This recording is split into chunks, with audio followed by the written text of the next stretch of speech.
औषध नाही, इंजेक्शन नाही, आता ऑपरेशन शिवाय पाठ आणि मानेच्या दुखण्यापासून आराम मिळवा. NC वेलनेस सेंटर, नवल पेट्रोल पंपासमोर, रेल्वे लाईन, सोलापूर. पश्चिम बंगाल विधानसभा निवडणुकीतील पराभवानंतर ममता बॅनर्जी यांच्या TMC पक्षात अंतर्गत नाराजी वाढत असल्याची चर्चा सुरू झाली आहे.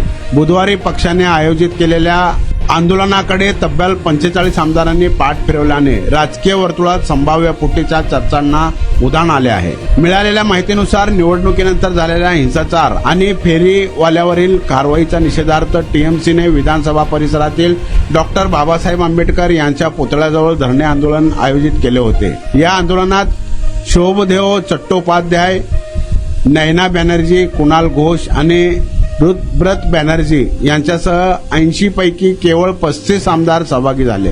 त्यामुळे पक्षातील नाराजी उघड झाल्याची चर्चा रंगली आहे. मात्र TMC नेते शुभनदेव चट्टोपाध्याय यांनी पक्षात अंतर्गत कलह असल्याच्या चर्चा फेटाळून लावल्या आहेत.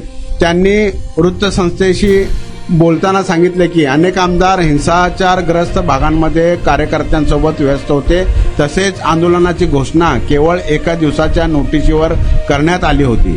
त्यामुळे दूरच्या भागातील आमदारांना उपस्थित राहणे शक्य झाले नाही.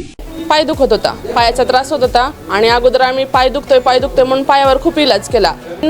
NC वेलनेस सेंटरला भेट दिली. त्यांच्या ट्रीटमेंटनी मी अगदी आता 100% पूर्ण बरी आहे. आणि मला बरेच दिवसापासून मानेचा आणि पाठीचा खूप त्रास होत होता. मी आता कुठली ट्रीटमेंट घ्यावं ह्या संदर्भात मी एनसिस ह्यांचे व्हिडिओ बघितले. इथे आल्यानंतर मला सरांनी आणि निकिता मॅडमनी ह्याच्याबद्दल जी काही माहिती दिली त्याच्यानुसार मी इथे ट्रीटमेंट घ्यायला सुरुवात केलेली आहे.